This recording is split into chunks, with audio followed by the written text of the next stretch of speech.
नई दिल्ली में 8 सितंबर से बहुप्रतीक्षित G20 समिट शुरू हो रहा है। इस समिट में दुनिया की 20 प्रमुख अर्थव्यवस्थाओं के नेता digital transformation, climate financing, sustainable development goals और फूड सिक्योरिटी सहित कई प्रमुख वैश्विक मुद्दों पर चर्चा करेंगे। 3 वो मुद्दे हैं जिनकी मॉडर्न दुनिया में ज़रूरत है और चौथा यानी फूड सिक्योरिटी वो मुद्दा है जिससे आधी दुनिया सदियों से जूझ रही है। इसलिए ये समिट काफ़ी अहम होना चाहिए।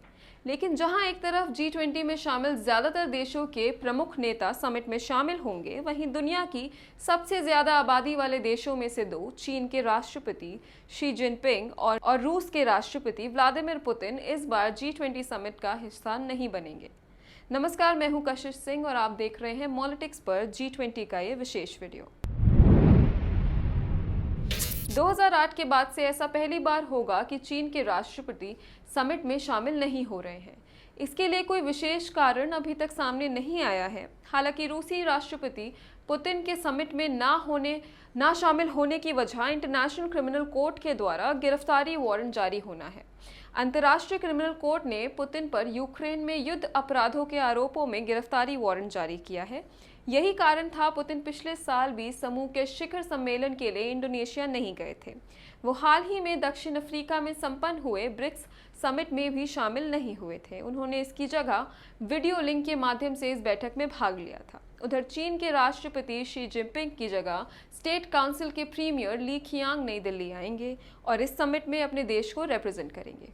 हालांकि अमेरिकी राष्ट्रपति जो बाइडेन के इसमें शरीक होने को लेकर भी अटकलें लगाई जा रही थी, लेकिन अब खबर है कि वो आ रहे हैं।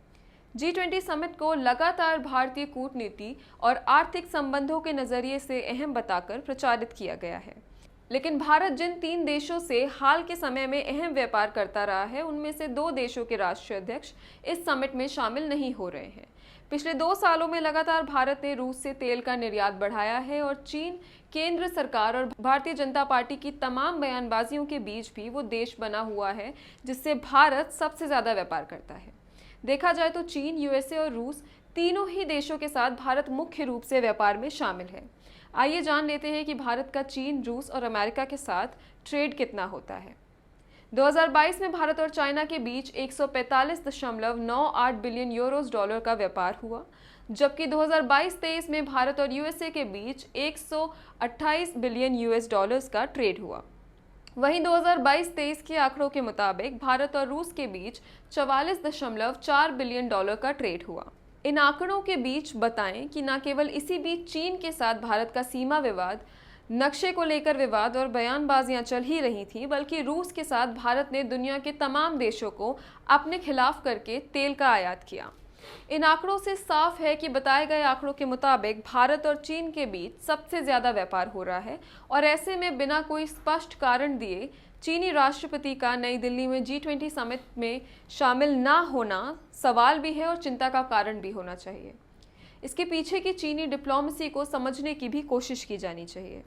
हालांकि रूसी राष्ट्रपति पुतिन किसी अन्य कारण से नहीं आ सकते हैं, लेकिन जाहिर है कि हाल के दिनों में रूस से आ रही व्यापारिक नज़दीकी के बीच रूसी राष्ट्रपति का भारत दौरा अहम हो सकता था। अब ऐसे में विकासशील देशों के अलावा भारत के लिए विकसित देशों में सिर्फ US और UK रह जाते हैं, जिनके राष्ट्रीय अध्यक्ष इस समिट में आ रहे हैं।